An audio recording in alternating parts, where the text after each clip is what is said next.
Somebody cue the cuteness. Yes, we have. Well, just like humans, dogs can experience that coughing, itchy kind of, that stuff that means, oh my gosh, do I have allergies? So joining me today is Dr. Michael Mixon to break down the signs and symptoms you should look for in your pet, because you guys suffer from allergies just like, you have puppy breath just like we do, right? Yes, she does. Who do we have here? This is Huff. Hi, Huff. And she's a 4-month-old female. And she's already been spayed, and all her vaccinations are done, and she is just ready for a new home. She likes to cuddle, doesn't she? Yeah, that's her best trick so far. Best trick so far? She's got that down. Okay, yes, so can we put her on the ground to play a little bit?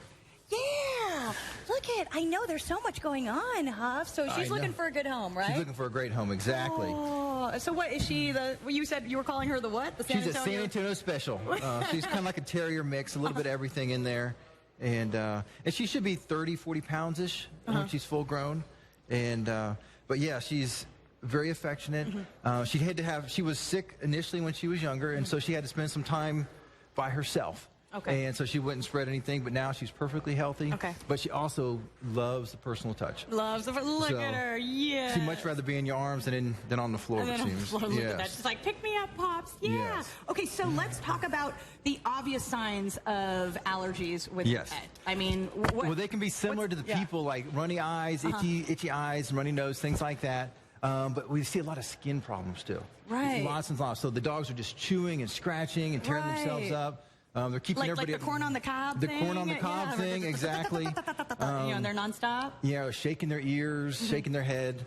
So they see lots of symptoms like that. So it's a little bit different than people. People, it's mainly their nose and eyes, but dogs, a lot of times it's their skin and not the nose and the eyes. Right. And you can almost tell the time of year, cedar, oak, the ragweed in the fall, the stuff in the summer, and they get all the same allergies we do. Right. So, because if they're constantly sneezing, or or they're doing that. Exactly. Where I go, oh my gosh, are you okay? Exactly. Do that again? I know, right? I don't know if I can do it again without choking myself, but when they do, if they're doing that often, that's probably a sign they're allergic to something. And a lot of chewing and scratching. Dogs will scratch themselves occasionally, but if they're going on and on several times a day, then that's a sign. And especially cats too. Cats very rarely scratch. And so if you see them scratching, there's something going on. It could be as simple as fleas, but it also could be allergies. And cats get allergies too. So they can get allergies just like we do from the elements, but they can also get allergies from maybe what they're eating. Exactly. Many times the protein in the food, whether it be chicken, beef, and that's part of the reason why you see all these different types of proteins, lamb and wallaby and deer and fish and duck. It's because they're all considered novel proteins. And so if you switch from one food to another, many times it can help.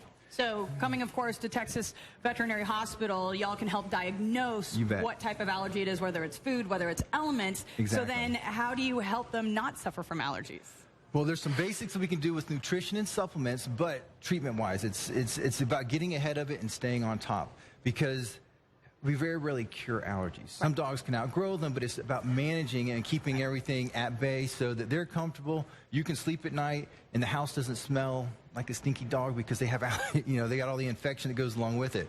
And so there's different things we can do with antibiotics, and there's some new medications to help control the itchiness.